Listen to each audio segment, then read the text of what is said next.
Hey, Steve, thank you so much for taking the time out to talk with these podcasters or aspiring podcasters who don't really know so much or maybe know too much about podcasting. We all think we know too much about podcasting, and we really don't. Even I don't. So it's a pleasure to be here, Amy. Thank you for having me. You know, it's interesting because just as we were talking, I asked you to be on the show because you have such a wealth of knowledge of podcasting. And it comes from your experience as a podcaster, as a podcast editor, which is when I met you, I think it was as you were ending your show and becoming full-time podcast editor at Podcast Movement many years ago. And I didn't realize that that's what you were solely doing now is podcast editing for others. Yeah. I was fortunate to have been, I'll quote, doing the quote in the air, quote unquote, growing up in this community of personal finance bloggers. And as the medium of podcasting and even YouTube started growing, I grew along with them and became the blogger with a podcast. So as people were asking, I was doing presentations at the conferences every year and answering questions. And then eventually in 2015, I was retiring my show because I wanted to relaunch and brand it into a new show, kind of shed myself of some old bad habits and get into something new and fresh.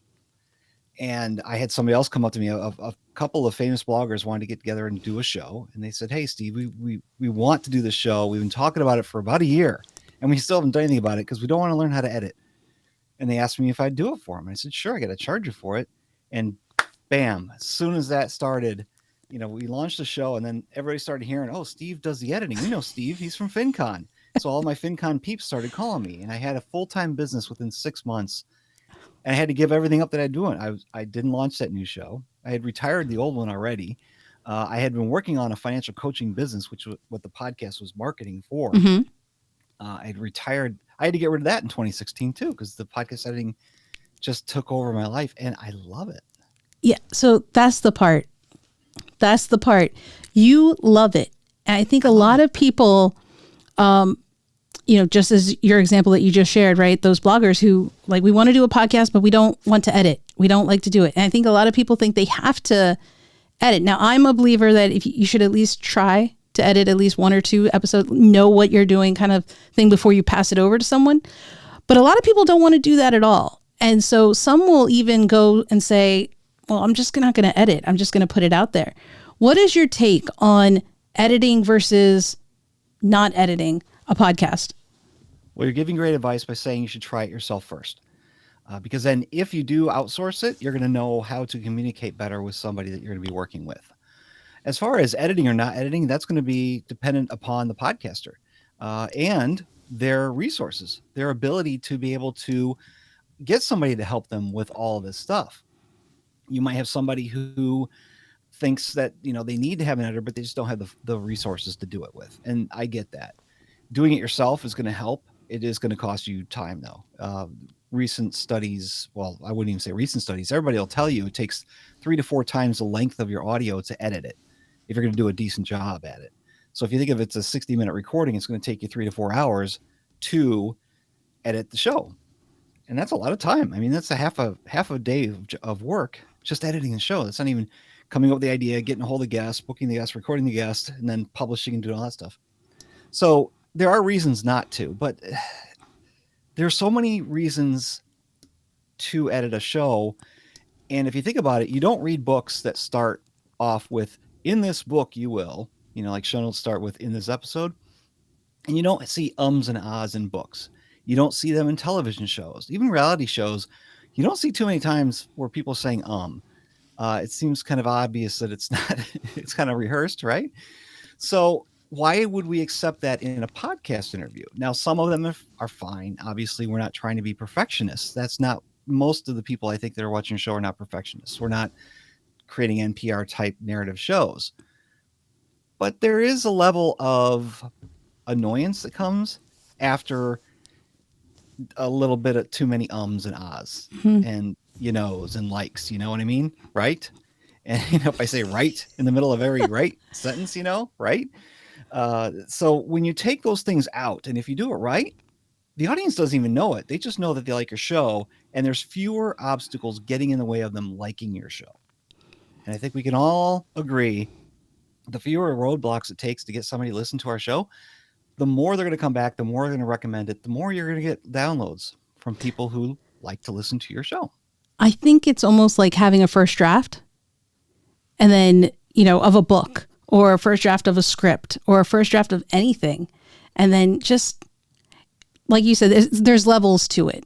I think there are some people like you do the ahs and the ums, and then there's some hardcore folks. See, I'd probably have taken that out. No, leave it in. Yeah. Be real, Amy. Be real. There's some people who will actually go even further and they have like a log of what the podcast episode was and move the recording around so that it's a actual fully edited podcast episode where, you may record 2 hours worth and then suddenly it's 30 minutes. Do you work on some of those? I don't. We do have some, I have a couple of clients that will give me directions on certain things to remove, but it's mostly just interviews, cleaning it all up, making sure that the audio quality is decent. I mean, sometimes you get really bad quality, so you can't make it any more than decent, but making it all sound better. So again, there's less hesitation, less resistance when people are listening. But the narrative type shows, that's kind of what you're talking about, or the ones who are really culling the content down. Yeah. That's a lot of work, but it's really good too, because I challenge my clients and I challenge podcasters everywhere. When you're done with, let's say it's an interview, when you're done with that episode, take out the weakest question and answer. Take it out, because if you think about it, if it's the weakest, as in the weakest link of a chain, if it's the weakest one, then what you're left with is a really strong show, a really strong chain, because you took out the weakest one. As long as that content doesn't, relate to another piece of the show. But I like that idea. Your show is a little more powerful. It's a little shorter, but sometimes shorter is better. It's interesting because I think some people think that people will only listen if it's a long episode. And then there's the other school of thought where people will only listen if it's a short episode. And I'm not sure, not talking about content creation, but when you're editing, do you keep length of time in mind? No. No. My clients will have a general idea of how long they want their show. They like it to be consistent, and I do agree there's a benefit to consistency there. But nobody is listening to a show because of the length. They might decide not to listen to a show because of the length. So we do have to be cautious of that. There's a couple of shows I subscribe to where the episodes are 2 minutes long. Merriam-Webster's Word of the Day. If it's 3 minutes long, it's too long. It's like, what is a 3 minute? It's a word of the day. How much more can you talk about the word, scrumptious? So it doesn't need to be 5 minutes long. If they went, and one time they actually did like a celebratory episode, and it was a full hour long conversation with a couple of people there. I'm like, I'm just here for the word of the day. Yeah. Then there's shows where I'm listening, and all of a sudden I'm like, wait a minute, this has been going for more than an hour, and it didn't quite feel like that. And that's the key there. Because podcasting is so time shifted, because we all can control our devices, we can hit pause when we want to come back to it later. There's very few times where, it's like with a book, sometimes you put it down, you can come back to it, and you got to go back a couple of pages. Well, that's fine. With podcasting, it kind of works the same way. Mm-hmm. So one of the things, right, in your experience as an editor, having seen, how many shows would you say you've edited? Not different episodes. Different shows.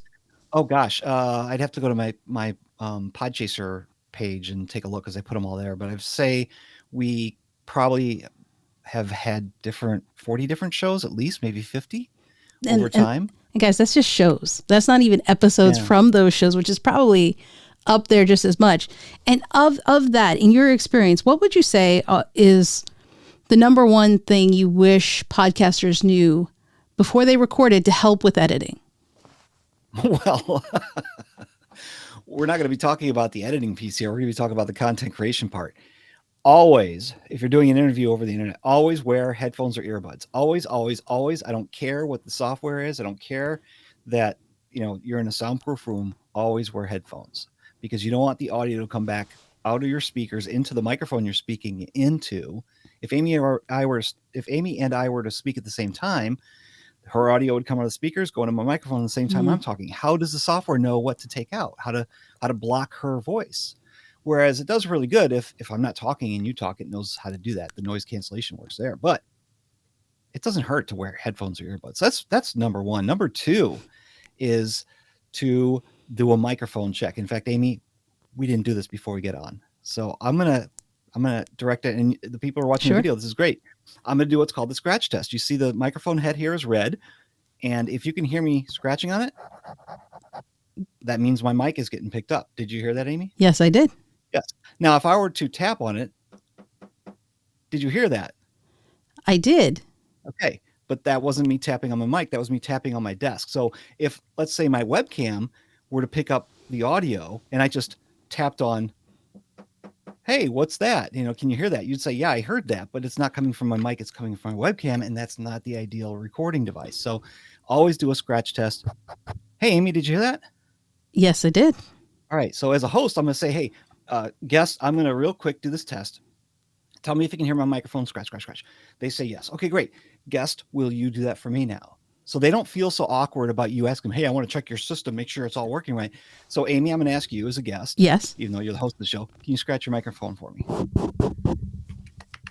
We're set to go. Great. All right. Hey, you got any questions? And if it's going to be edited, let your guests know that it's going to be edited, because then that relaxes them. Hey, I'm going to make some mistakes while I'm recording this episode with you, guest. So feel free if something goes wrong, if you want to restate something, if you need time to think about stuff, don't worry about it. We're going to edit it out. No problem. All right. You ready? Great. And then you just kind of get into it. I never thought about the microphone scratch test. That is very smart.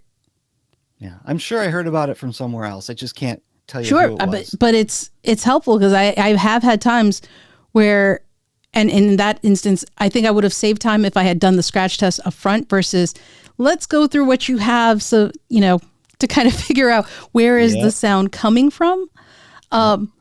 When you're editing someone's audio, what is the best way to inform the editor of a change that is needed? Because I've seen different people have different things. What would you recommend?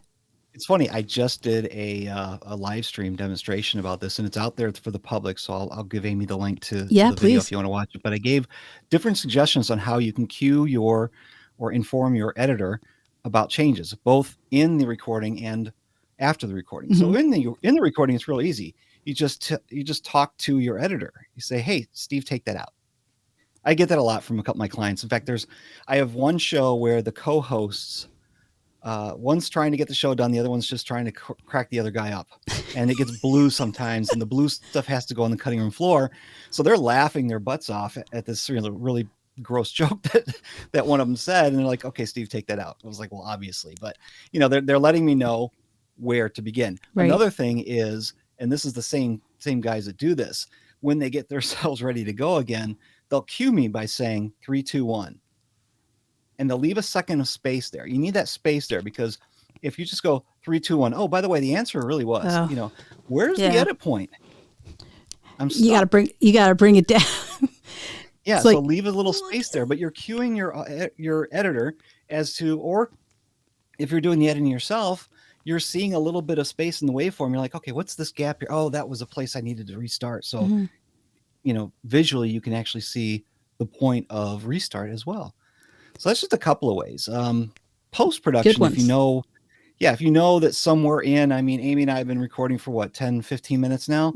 Let's say I said something blue and she's like, no, we're not talking politics. We're not talking about the Ukraine right now. Okay. None of the Russia Putin stuff.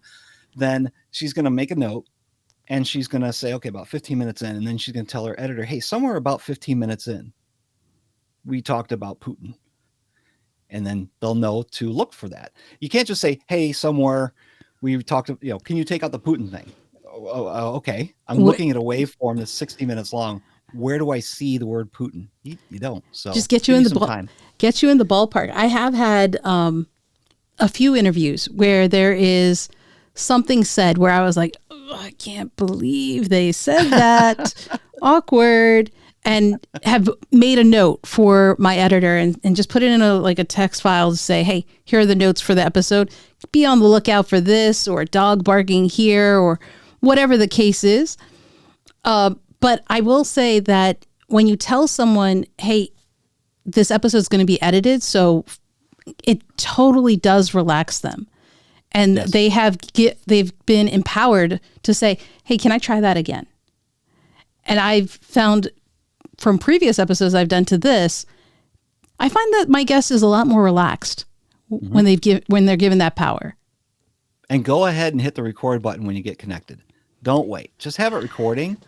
That's been a They tough know one. that you're going to edit it because all this stuff, the chit chat you're doing beforehand is not going to get released. Make sure you don't release it. And then they're not nervous when you go, okay, we're going to hit record and then we're going to start. And then you hit record, the big red button's in there. And now they're in performance mode. It's like, oh my gosh, I can't make a mistake. And they're going to screw up. So don't do I got that. to emphasize that one, guys, because the other thing is sometimes they'll say something that they wish they had said on the record. Sometimes Yeah. like if you're finished the interview, they're like, oh, that was such a good answer. I wish, could we have added that in? If you're recording until they hang up, then you could. Now, don't do anything without their permission, right? Don't, that kind of stuff. But if that's something that you're like, I wish I had. I mean, Steve shared some stories that if I had just kept recording, I would have, you mind if we add that in to this episode, right? And things like that. Oh, what a great teaser you could put at the beginning of the show too. If it just had a little bit of relativeness to the content, but it didn't quite fit in the show, but you're like, oh, this would be a good teaser. Or even better, just keep it rolling after you're done. Yes. Because there's always, okay, now we're done. Great. Okay. Hey, wow, that was great. Oh, by the way, I forgot to mention that. Oh, yeah, I got a great story about that. Well, you already hit stop. And some of these services that we reuse, like Riverside or Squadcast, I don't think you can restart a recording. You got to Mm. start a whole new one. I could be wrong in that. I haven't tested them in a while, but you don't want to miss that. So just keep recording. Record it all. It's It's all sometimes digital gold. stuff. It's Yeah. sometimes the gold comes after you're finished, quote unquote Mhm. finished, right? That's when they're like, oh, that was, because I think you've built a rapport. I've had it a few times where they're like, that was such a great episode. And then they'll share another story. And I'm like, do you mind if I can use that? We can edit that together into the interview. And I've always regretted if so I stopped doing that. I hit record all the way through because I've learned my lesson. Yep. Learn from us in that, guys. Don't end up regretting what that is. So, Steve, I have to ask, because I asked, how can people help their editor? What is one thing that they can do to stop, now I don't want to say hurting the edit, but messing up the edit process? Is there something that people do, or like, oh, stop doing that? I think I indicated the whole running sentences together part when you're trying to restart. That's one Yeah. thing. Um, but we've already discussed that. I'm trying to think of another example here, and I'm drawing a blank. What can somebody do to not hurt the? Well, let's go back to content creation again. Is when you're recording, as often as possible, make sure you're getting separate tracks, because invariably, if you're having a good discussion with somebody's going to say something, they're going to laugh. And if you've got two people laughing over each other, it gets really loud. Sometimes somebody says something and the other person's laughing so loud you can't hear it. So if you give us two tracks, we can kind of shift things around just a little bit. It's amazing how you could be in a cocktail party in a group of four, and there's 100 people around you and it's a really loud room, but you can still hear the four people around you because your brain knows enough to drown out the other voices. Somehow you've tuned into how Amy's voice sounds, how my voice sounds, Mm-hmm. how um, James Earl Jones's voice sounds. You tune into those and drown everybody else out. So if we do the same thing, think about that with podcasting. If you've got two people talking over each other, if you just shift it a little bit, sometimes it makes it clear enough to where I can still hear what everybody's saying. My brain's quick enough to pick it up and understand what's going on. And it usually only lasts a couple of seconds. Nobody's talking over each other for 5, 10, 15 Right. seconds. If they are, it's because somebody's internet's lagging. They didn't realize that the other person started, and that's not a situation we should be dealing with anymore anyway. All this technology is really getting good. I had So we no should. idea that you could do that. Mhm. Oh I yeah, I know they say wonderful. do separate tracks. It helps with editing, but I didn't know why. Yeah. Primarily, it's for the audio engineering piece. Maybe I've got my furnace going, and you can hear it rumbling in the background, Mm, or maybe as I'm speaking, the UPS guy or Amazon drops off a package, your dog starts barking really loud. Well, as long as I keep speaking, your dog is barking. I can silence the dog barking in your track, and nobody's going to know that it ever even happened. So you got to get separate tracks. It just helps so much with the audio engineering, the shifting of time. Yeah, there's just a lot of benefits for having separate tracks. So if I'm going in and I'm just learning podcast editing, going to do it myself, can't really afford an editor. What is your recommendation? As far as what? How to do it? Like, what do How to do I it? use? Ophonic? Do I use Audacity? Like, what would you recommend? Dan Miller, Mm-hmm. who's an excellent career coach, or he's actually more, I don't know what you call him anymore. He's been like a career coach for decades. He's an amazing speaker. And something he always says is reach for the bouquet or go for the bouquet that's in your reach. Hmm. And that means don't try to come up with some kind of a complex situation or solution. If you've got this bouquet of flowers right here, just go for that because that's within your reach. So you can start there. Now, if you want to get more complicated and stuff, you can get there, but you need to kind of, learn your way through. So whatever software that you're familiar with as far as editing audio or even video. I know people who are editing audio podcasts for a living. They started by editing video on iMovie because you kind of learn the idea of tracks or layers, I guess you could say, in video and images, and you get the basics of audio editing from video. Video is a lot more complex and even even better than audio, but we're talking about podcasting. It's primarily audio. So start with what you're familiar with and get good at it. Now, if you really want to take it to another extreme, another level, I hate saying to the next level. My wife, every time she hears somebody say that, she's like, ah. So I'm trying not to use it, but it's really the one I have to use here. If you want to take it up a notch, then start looking around for the types of programs that other people are using. Now, I will tell you what the most popular DAWs, digital audio workstations, audio editing programs are in podcaster land or podcast editor land, I should say. So I have a Facebook group. We've got over 7,700 members. They're all podcast editors or people who edit their own podcasts. We're only talking about podcast post-production stuff. And whenever I do a poll in there, the top 5 most commonly used DAWs against, I'm going to call them professional podcast editors, are Adobe Audition. Hmm. It's just become a standard in podcast land. It's so much so that it's like double the popularity of the number 2 slot. The number 2 slot is Audacity, which is free, and very close to, in fact, sometimes Audacity and Reaper switch places. Sometimes they're both 2 and 3. They're very close. And then 4 and 5 are Pro Tools, which is something that if you're using Pro Tools, more than likely you had a job in radio or television at one point. That's where you learned it. You worked in a studio or something where they had it. And then Hindenburg, which is really an amazing piece of software. And if you're going to do any kind of narrative type shows, or if you like pulling clips and things like that, you really need to look at Hindenburg because Hindenburg has these great tools and this library thing on the right-hand side of the screen when you're using it, where you can bring audio clips over and it remembers those 31 minute, 30 second, 1 minute, 5 minute, whatever clips. You can rearrange the whole show if you want by doing Wow. this in Hindenburg. It's very cool. So those are the top Huh. 5. Then there's Logic Pro, which is a program for Mac. If you start with GarageBand, which is built into, I mean, you get it free with your Mac. Yeah. GarageBand is horrible for editing. It's great for recording, composition. It's Mm-hmm. beautiful interface, horrible for editing. But you can buy Logic Pro, which is kind of like the big brother. And there's a lot more features and tools in Logic Pro, even more so than Audacity. So Logic Pro is another solid type of program. So those are the ones I would recommend.